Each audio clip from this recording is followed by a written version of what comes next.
Welcome back, 0K fans, to Not Only Is It Done, the May 15th, or May 27th tournament, not 15th. We are on to the last little leg of this. There's no bracket for it anyway. It's just going to be GoogleFrog and Fealthas battling it out for whoever's going to fight Guy up for first place. So essentially, this is just essentially the tiebreakers for the Swiss. Because all these have 3 players with 4 points each.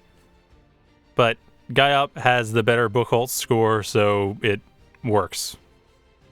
They get first place. Basically, they beat the strongest set of opponents from all the players who got 4 points. So anyway, we are about to get going here. Once the game loads, we will have GoogleFrog and Fealthas starting out on desert plateaus. This is not a map I've seen a whole lot recently. Wait, no, hang on, not desert plateaus. My mistake. Desert plateaus is the finals. This is I have Horus. Sorry about that. Anyway, I have Horus, a map which we have seen a great deal in the last year and a half, 2 years. It is an extremely popular map, and a fairly well-made map at that.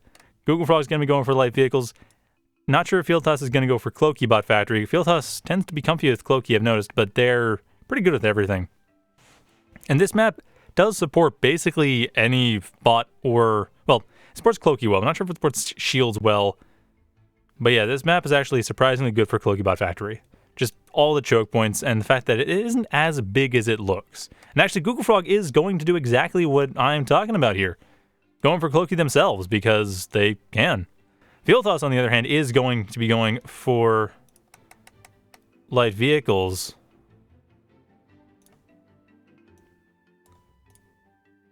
But that's going to be interesting. I mean, I think light vehicles are also a good choice. And that is common. That is a common matchup on this map, is Cloaky versus light vehicles. So at this point, Fealthas starting out with a relatively unassuming beginning, just going in with a dart, just to scout around, see what's going on there, and with a mason up at the top, just to build up, just to keep their economy going. GoogleFrog, on the other hand, doing something very similar. They have the Conjurer coming up from the start. They have a couple glaives going up north. Not a whole lot going on there that's not particularly out of the ordinary.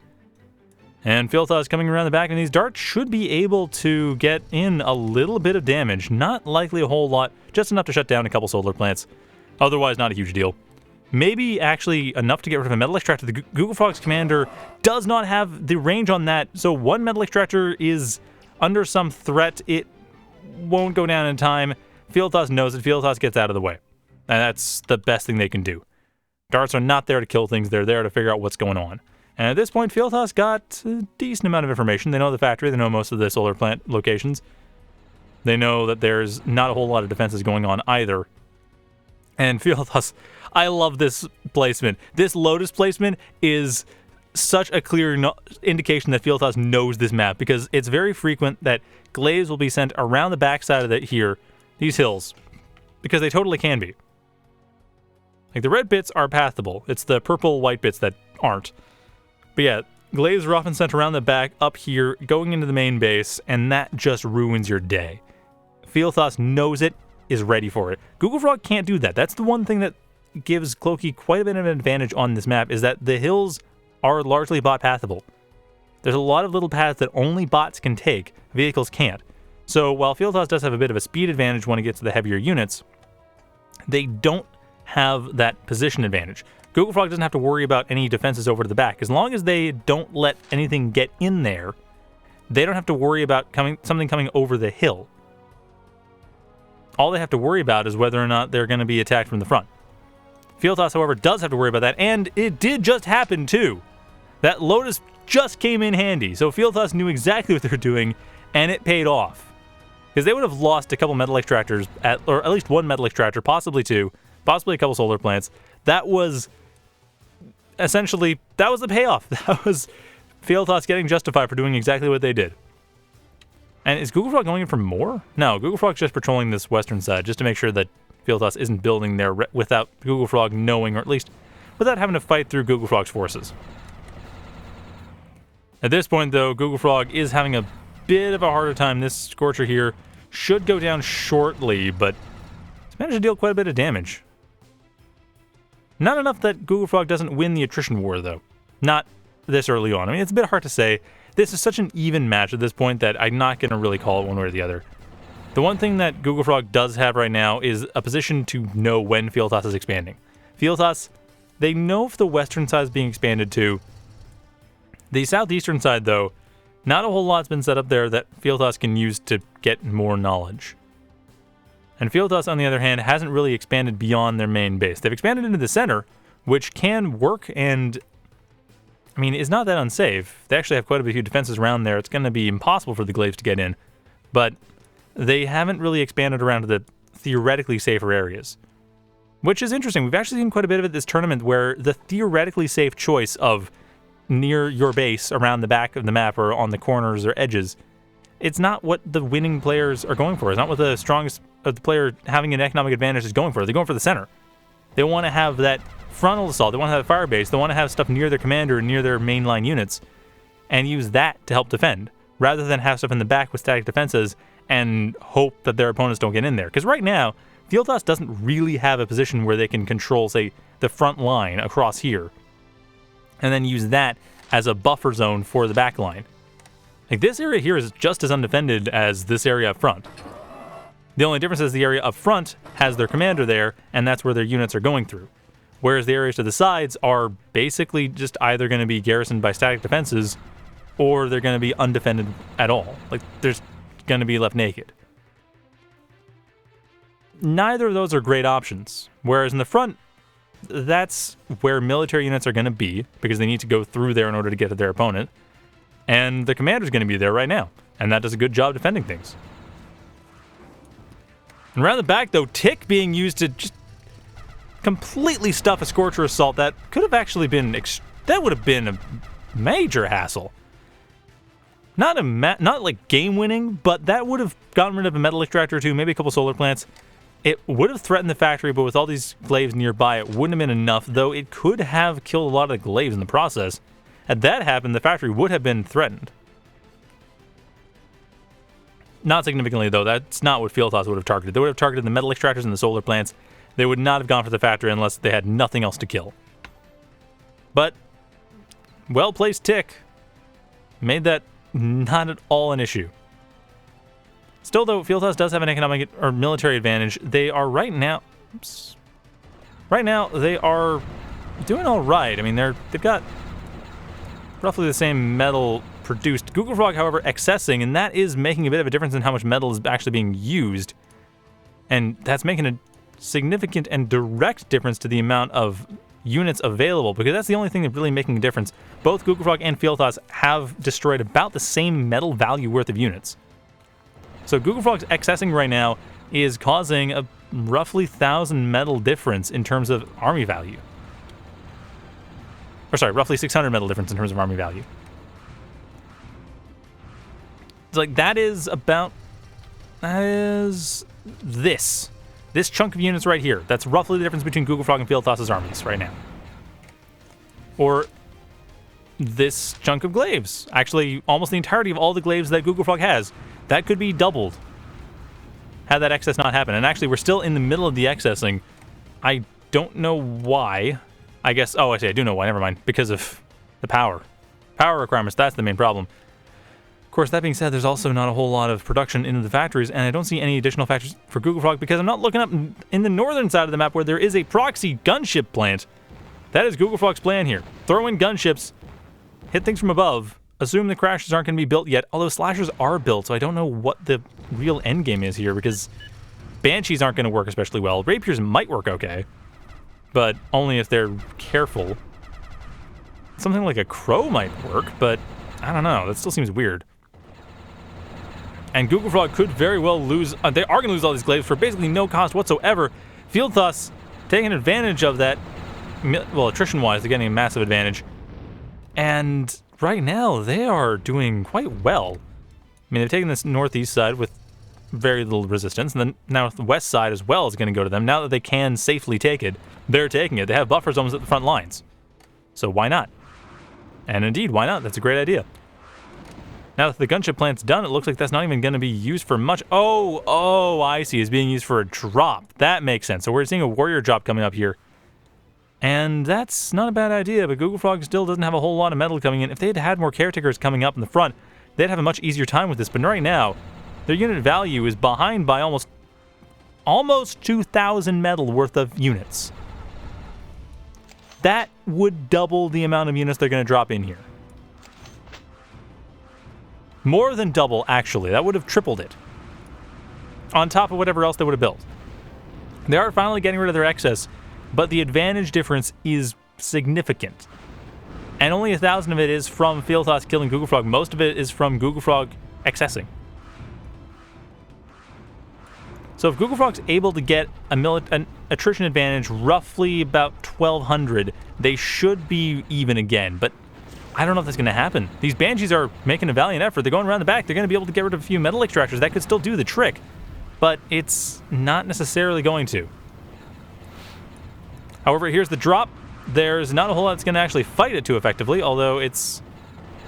Actually, never mind. There's quite a bit going to fight it quite effectively, as the Scorchers got definitely close enough to deal with this stuff. And is that... Oh, yeah. Fealthas with their own Banshees, countering gunship with gunship, and right in the back lines, too, right behind GoogleFrog's main base, or GoogleFrog's not main base, but fire base in the front with their commander. GoogleFrog looks like they're just going to lose everything now. There's nothing to resist this. Fealthas has got an economic advantage, they have a production advantage, they've had a military advantage over the course of this game. And the unit value right now is 3,000 metal difference between the two of them. Metal usage is about the same, though, so GoogleFrog might be able to get back in because I guess a bit of excess coming in. But yeah, the GoogleFrog, they can earn their way back in if they manage to deal some damage. But Fealthas right now with a 3,000 metal attrition lead. That's where the lead's coming from now for the most part. GoogleFrog's excess, it's not as big of a deal anymore. But even then, only a bit of damage being dealt here that's getting answered immediately by the Banshees onto the glaives. And over west of that, GoogleFrog coming in with a nice slew of warriors. This actually is pretty threatening. This could turn things around pretty significantly. The commander's over on the side, not under too much threat. The warriors aren't even going to go there. They're going to go for the main base. Why wouldn't they? At this point, though, GoogleFrog's commander kind of not able to do too much. The caretakers are getting a nice amount of reclaim, but now that that's over with, Fealthas has a 30 metal per second advantage. Like, even considering attrition, Fealthas should be able to just make a considerable lead in unit value. And remember, unit value is what they have on the map right now. So, as it is, it's very difficult for GoogleFrog to get out of this. I mean, they do have a nice bit of harassment coming around the sides, but once the Tridents get to the Banshees, that's just going to be reclaimed. That's going to be food. That's all. A Wasp might come in, or maybe a Mason, something. Just, it's going to be over. There's not a whole lot that can really affect this. Like, GoogleFrog doesn't have a whole lot to work with. Their metal usage has gone down. Like, they have a 3,000 metal disadvantage now, just on account of the economy distance, and a 6,000 metal unit value advantage. Remember, unit value is how much units they have in play. So right now, there's a 6,000 metal, or 5,300 metal advantage for Fealthas in terms of units in play.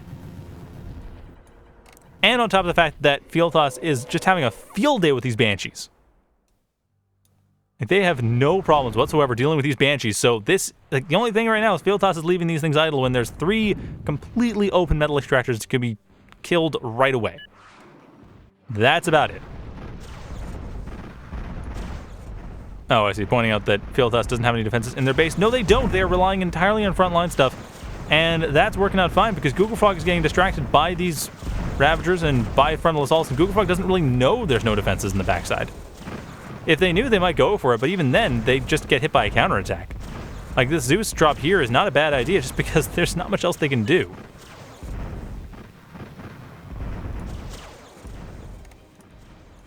Anyway, Fealthas right now is at such a major advantage that it's going to be difficult for them to be torn down from here. Although GoogleFrog is actually doing a pretty good job getting into this. I mean, it was a 3,000 metal difference in terms of attrition. Now it's gone down to only 700. Or 800. Actually, 600 now. these Zeuses are maintaining a very intimidating presence. If they get into anything of Fealthas that is meaningful, they could turn a lot around here.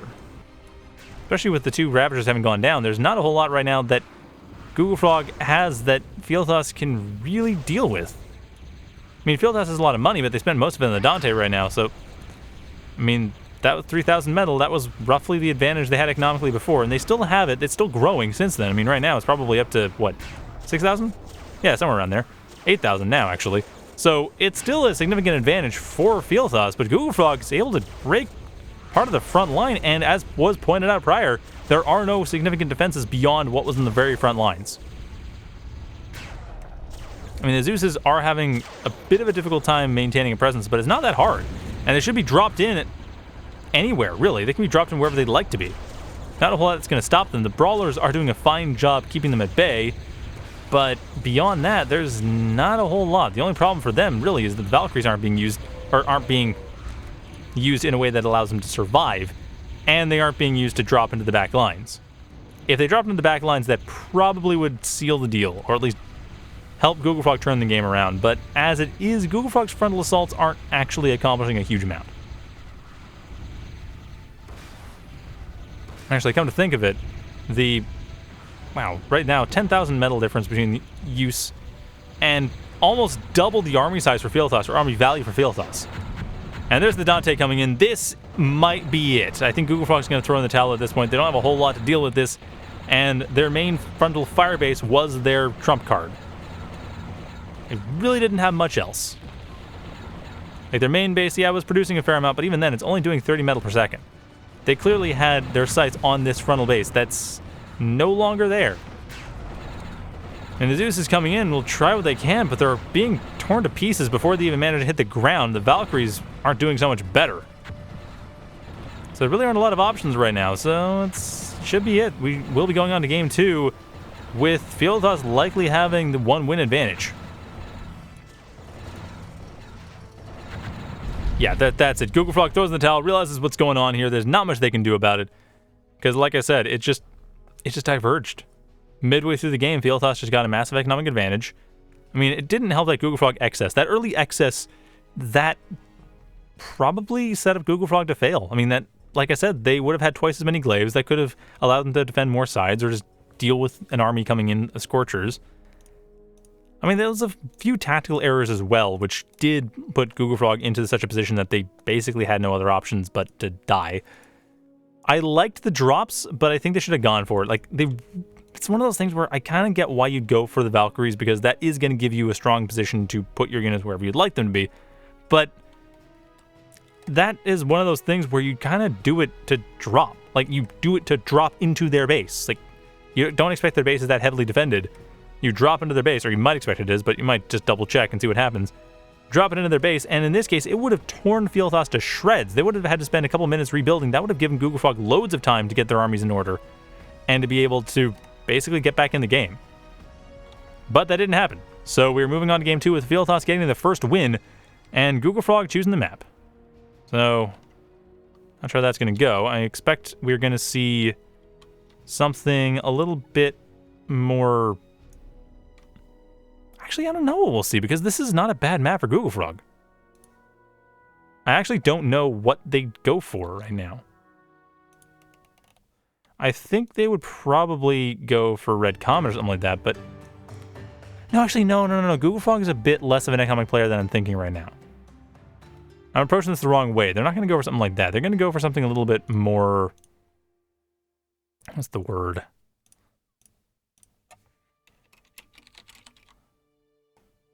I can't think of the word for it now. They're going to go for... What would they go for? Maybe one of Sprung's map, like Adansonia or something. I mean, considering the choices that they have Red Comet, Fairyland, Badlands, Titan Duel, Hide and Seek, Wanderlust, Kubrick Plains, Culver. I think Ravaged or maybe Fairyland. I could see them going for Titan Duel. Hide and Seek, no, that would be a terrible idea. You never voluntarily go to Hide and Seek against Fealthas. And indeed, Fairyland, that is our option. That is going to be Game 2's map, is Fairyland.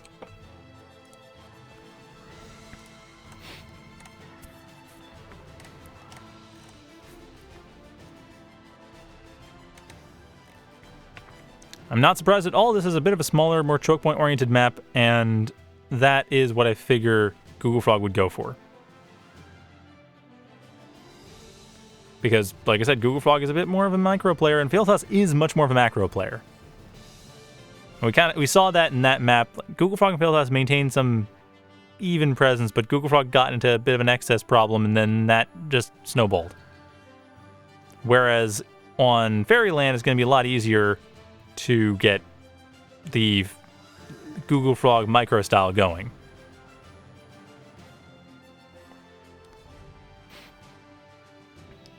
So it looks like a bit of an argument about what to do for prettiness, but otherwise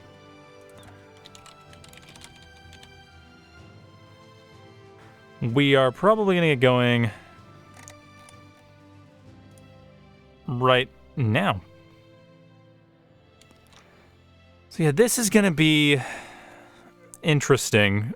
Fealthas has fewer options to just build up over time. So I wouldn't be surprised if GoogleFrog were to take this and we go into a game 3.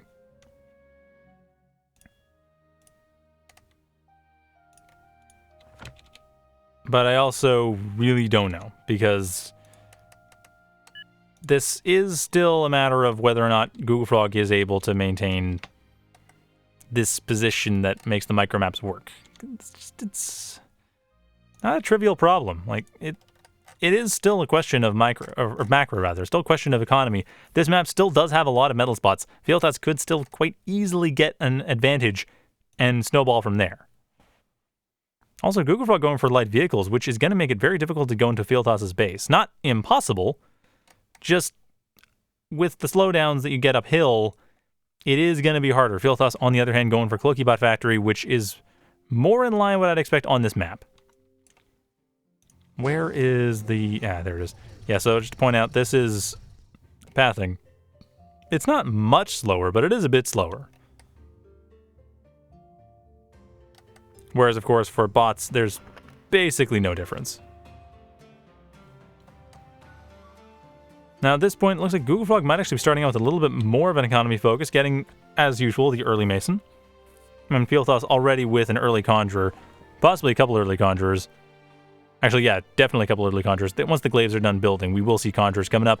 So, Fealthas right now starting out a little bit slower, but they'll be getting up to speed quickly enough. They have their commander going for one, Conjurers in the back going for another. And no real harassment to worry about. Actually, they might even be pulling harassment of their own, but I don't think so. The Glaives seem to be just playing mostly defensive. Once we get 5 Glaives up, we'll probably see all of them. But I'm not sure.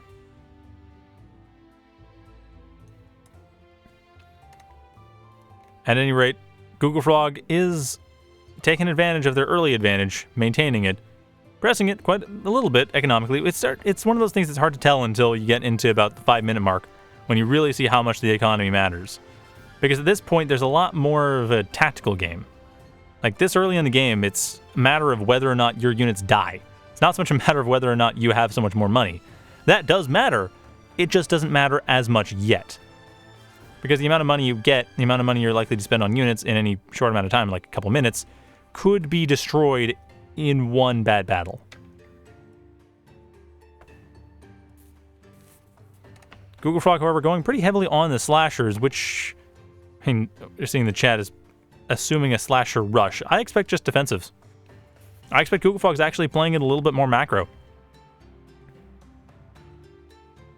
Like, they're going to be just slowly pushing with slashers, taking metal extractors after metal extractors until they get at the center of the map, and then from there probably establish a fire base on this plateau. And that'll be where they go from in order to continue along into Fealthas' base.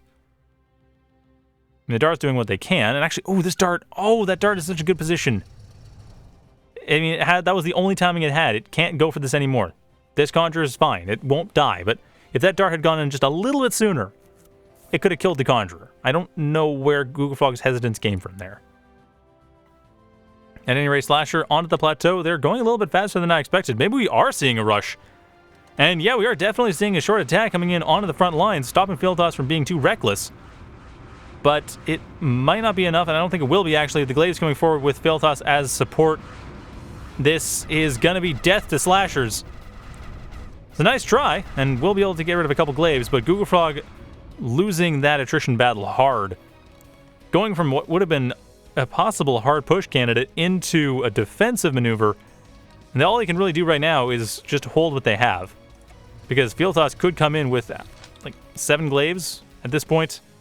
That'd be enough to get through most of what Fealthas has. Sorry, most what GoogleFrog has. So Fealthas right now, they are in a position that I don't think they expected to be in on this map quite so fast. Their economy is still fairly strong. Their military is ahead, like way ahead. I think possibly just because of the attrition, and yeah, mostly it is. A little bit because of an economic advantage, but attrition is the main reason. And GoogleFrog going in for a counterattack with some slashers, but I don't know if that's going to work. I mean, the slashers coming in here. Ooh, never mind, that's fine. There's no threat. That tick, Fealthas with their ticks, has done wonderful work. Like, that's the same thing we saw in Eye of Horus in the backside of the base that would have dealt loads of damage, but no, Fealthas with those ticks. That has been a pretty consistent pattern so far. And GoogleFrog, again, accessing a little bit. I mean, they have the Masons here. They are helping out with the use of the metal. They haven't accessed too much. Oh, no, they have accessed 300 metal. Actually, 333 metal. Oh, how about that? GoogleFrog was trying to access as much metal as I have in my name. For numbers. Because coincidences. Anyway, on a more serious note, the Fealthas army coming through here actually is not having as easy a time as I thought it would, but the Scorchers, now that they're down, aren't gonna be making any difference. More slashers are coming up, but we saw already Glaives don't really care. They just go in. And there's scalpels. So, I'm sorry, not scalpels. There's scythes. Seriously, quit with the S names. There's scythes, and those are going to be a problem there. Like, that's going to be just getting rid of all these slashers. If it gets close, which it might. I mean, Fealthas has enough scythes, they can just do whatever they want. And they can harass wherever. Like, GoogleFrog doesn't even know this. They probably suspect it, but they don't know it. And they have no easy way of stopping it. All they can really do is build Wolverines and then seed the area with mines. Otherwise, they don't have any options. Or I guess darts. Dart screening. But they don't even know. Like, they don't. If they suspect that, they don't necessarily know where it's going to be, and they don't have any darts coming up, so they clearly aren't suspecting it that strongly. But GoogleFrog has actually managed to succeed in what I expected them to do. They did push into the center. They do have a fire base on the plateau. Not uniquely, mind you, and not necessarily a strong one, but they do have it. However, the size coming in over here, still providing too large of a problem to make it really viable. With the Mason going down, that's going to be it. The Mason even reclaiming the Lotus just to make sure that GoogleFrog doesn't waste too much metal on this. But still, the venture over to the west going down is just the first sign. The problem is the scythes have not much resistance. And the fire base over on the plateau is getting heavily attacked. I don't see it doing that hot, honestly. I mean, GoogleFrog's commander's lightning gun is managing to maintain enough of a presence, but even then, the Rockos, with the focus on the commander, could tear it apart within a couple volleys. It only has 2,800 HP. Didn't get any additional HP here, and that's possibly the second to last volley right there with the Rockos coming in. Still, the Rockos being forced back is enough breathing room. GoogleFrog should be able to heal up enough that they actually are confident to go forward. They don't even feel the need to heal up that much. They just want to go in and kill. And I agree with that because they need that early advantage. That is what they can do, is get the micro advantage, get the early army advantage, tear apart what they can of Fealthas. Don't let Fealthas build up, because if that happens, it's going to be a 2-0 Fealthas. GoogleFrog's going to have no chance of getting into the final shot against Gaiop. They're just going to get third place. So I don't necessarily see much happening here in GoogleFrog's favor at this point, though. It's kind of going either way. The Lotuses are doing a fine job stopping the Rockos, but at the same time, GoogleFrog's still going to lose their commander despite their best efforts. Nice Raven switch coming in here from Fealthas. That is going to completely stop this front line assault. That's going to stop the fire base from being able to be rebuilt. There are no masons nearby either, so there's not a whole lot that can be done to maintain the presence up front, even to reclaim what's there. Actually, as far as masons go, they are all but one inside the main base, and the only one that isn't is over in the southeast corner. Close enough they should be able to get to the plateau relatively quickly, but they are on the chopping block as sites are coming in. Could very well tear them to shreds. And that's exactly what's going to happen. GoogleFrog does not suspect much. They might suspect a little bit, but I don't think they expect to have the sides going in the back lines into that one corner. So really nothing is up front that's going to be able to reclaim this commander or maintain the firebase, or even maintain this expansion over here. There's some defenses, but that's about it. And I don't think that's much of a concern. And yeah, there's the size, there's the mason dead. That is all but one, that is all the masons inside the base. One of them actually is going forward to try to reclaim the commander. Good luck with that. It's going to be a difficult fight. I mean, if we look at what's here, a couple Zeus's, a couple warriors, not a whole lot of force, but still difficult to deal with. Not to mention, Fealthas has ravens. They can just bomb things. I mean, they're focused on the Ravagers right now, but the Ravagers are just, well, they're dead now. There's not a whole lot else that's much of a threat. The Crashers are obviously going to be a bit of a deterrent, but, you know, killing a Mason only takes a couple Ravens. So it's actually not that big of a deal. At this point, there's not much to say. Fealthas is at a massive economic advantage. Their military has pretty much been fighting at, well, 200% on their side attrition, or 50% on their side. They've lost half as many units as they've killed. They've maintained a strong metal advantage, with GoogleFrog accessing and them being completely efficient in their metal usage. So they have roughly 3k metal advantage, and right now a 7k unit advantage. So Fealthas should be able to take this and go straight on to Gaiop. I'm not sure what GoogleFrog has to deal with this. They don't have any gunship plant. They don't have any real change up from their vehicle plant. No Wolverines or anything to try to deal with all these forces on the ground just from a distance. I mean, it wouldn't be a great idea, but it would be probably better than what they're doing right now. Raptors and Leveler is probably the best option, but Wolverines would be something. They'd be different. I don't see what else they do, though. I mean, at this point, it's really just a matter of when the Ravens decide to attack and where they decide to attack. Like, GoogleFrog's not going to throw in the towel lightly, though. That's the thing. This is their last shot at having anything beyond third place in this tournament. I seriously doubt they're going to just go, nope, that's it. We're done. Game over. I mean, they might. Oh, they just did. Never mind. They're realizing there's not much they can do here. Fealthas taking it 2-0, going off to fight Gaiop. That'll be the next match, so stay tuned for that once that's set up, because it is going to be pretty exciting. So that's going to be starting on Desert Plateaus, and that'll be Fealthas versus Gaiop.